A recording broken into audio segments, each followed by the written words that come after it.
Bonjour et bienvenue sur Radio Cessort, votre rendez-vous quotidien avec l'actualité de la cybersécurité. Je suis Marc-Frédéric Gomez, j'espère que vous allez bien. Nous sommes en direct de Paris, il est 23h58. Nous sommes le mardi 13 janvier 2026, épisode 545. Au programme, une nouvelle vulnérabilité Windows ajoutée par la CISA à son catalogue Kev suite à une exploitation active observée sur le terrain.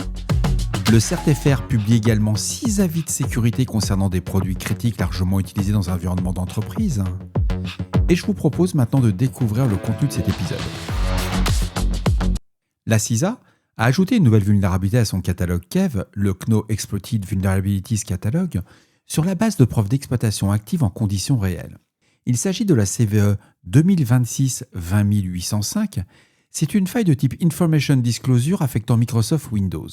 Ce type de vulnérabilité constitue un vecteur d'attaque fréquemment utilisé par les acteurs malveillants et représente un risque significatif pour les infrastructures fédérales américaines ainsi que les entreprises. Le catalogue Kev, établi par la directive opérationnelle BOD 2201, recense les CVE activement exploités et présentant un risque majeur. Cette directive impose aux agences fédérales civiles américaines de corriger les vulnérabilités identifiées dans les délais impartis pour protéger leur réseau contre les menaces actives. Et bien que cette BOD 2201 ne s'applique qu'aux agences fédérales américaines, la CISA recommande vivement à l'ensemble des entreprises et des organisations de réduire leur exposition aux cyberattaques en priorisant la correction de vulnérabilités du catalogue Kev.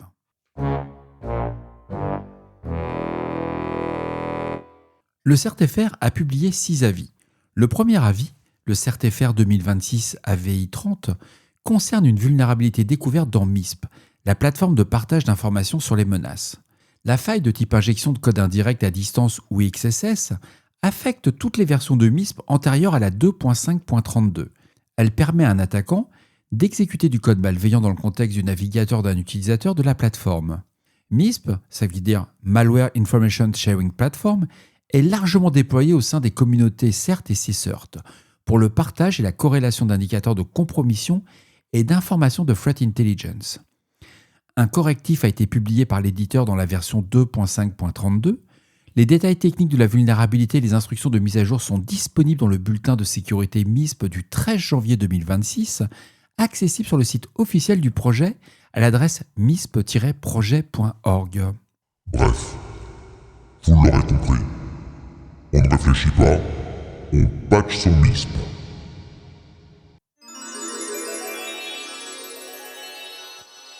Le second avis du CERT-FR, c'est le CERT-FR 2026 AVI 29.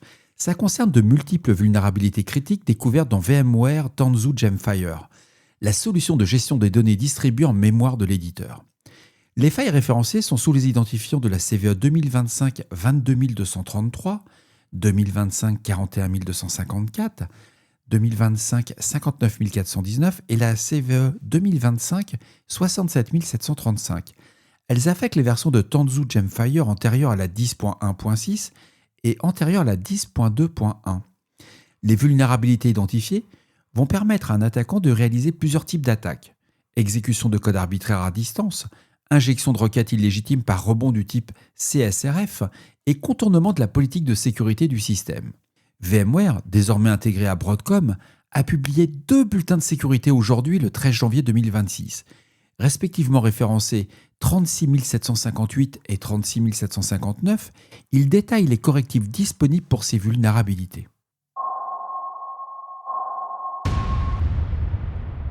Toujours nos amis du CERT-FR, avec l'avis CERT-FR 2026 AVI 28, ça concerne de multiples vulnérabilités découvertes dans MariaDB, le système de gestion de bases de données relationnelles open source.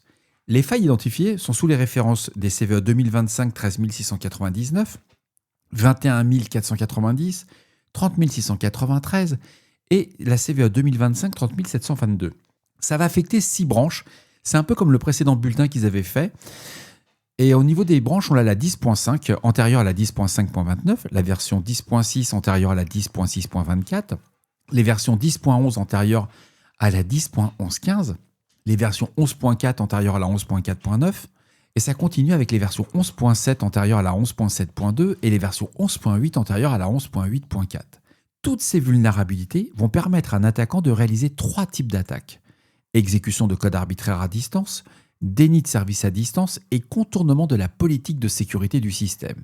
Selon le bulletin de sécurité publié par MariaDB hier le 12 janvier 2026, des correctifs sont disponibles pour l'ensemble des branches affectées. Les entreprises et organisations qui utilisent MariaDB en production et exposées sur Internet sont invitées à planifier la mise à jour vers les nouvelles versions corrigées. Tous les détails techniques et les instructions de mise à niveau sont accessibles sur la documentation officielle de MariaDB.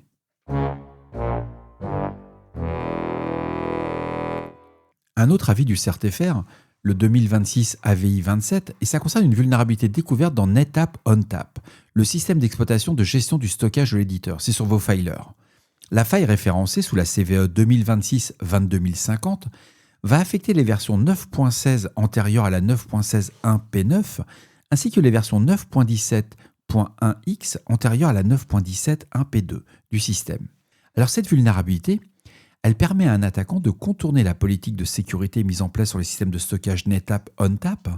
Le contournement de la politique de sécurité peut permettre à un attaquant d'accéder à des ressources normalement protégées ou d'effectuer des opérations qui devraient être restreintes par les contrôles de sécurité du système. Une chance, NetApp a publié le bulletin de sécurité NetApp 2026-0112-0001 le 12 janvier 2026, détaillant toutes les correctifs disponibles pour cette vulnérabilité. Les organisations utilisant NetApp ONTAP dans leurs infrastructures de stockage sont invitées à consulter le bulletin de sécurité de l'éditeur et à planifier l'application des patchs correctifs. Le bulletin est accessible sur le portail de sécurité de NetApp. Et le CERT-FR a publié un avis. Encore, ils ont vraiment bien bossé aujourd'hui.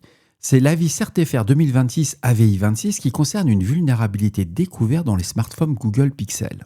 La faille référencée sous la CVE 2025-48647 va permettre à un attaquant de réaliser une élévation de privilèges sur les appareils affectés.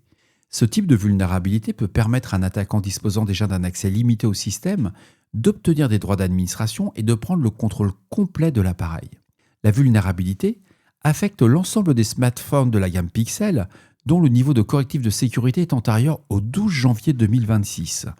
Google a publié un correctif de sécurité dans le cadre de son bulletin mensuel le 8 janvier 2026 et les utilisateurs de smartphones Google Pixel sont invités à vérifier le niveau de correctif de sécurité de leur appareil dans leurs paramètres système. Il faut installer les mises à jour de sécurité de janvier 2026 si celle-ci est disponible pour votre modèle. La mise à jour est diffusée progressivement sur l'ensemble des appareils supportés de la gamme Pixel et tous les détails techniques de la vulnérabilité et des informations sur le déploiement du correctif sont disponibles dans le bulletin de sécurité Pixel publié du site Android Open Source Project. C'est à lire, c'est passionnant. Et voilà, cet épisode se termine tardivement. J'espère qu'il vous apportera des informations claires et utiles. N'hésitez pas à me faire vos retours sur le répondeur de Radio Cessort au 07 68 72 20 09 ou par email à radiocessort@gmail.com. On se retrouve demain ou tout à l'heure pour un nouvel épisode. Il était très branché vulnérabilité celui-ci. Je vous cache pas, quand j'ai fait la revue de presse aujourd'hui, quand j'ai vu le nombre d'annonces qui avaient sorti le CERT-FR ainsi que la CISA, j'ai dit ouais, là, je fais un focus là-dessus, je peux pas passer à côté quoi. D'ici là, on ne réfléchit pas, on patch, on évite de se faire poutrer. Je vous embrasse très fort. À demain. Au revoir.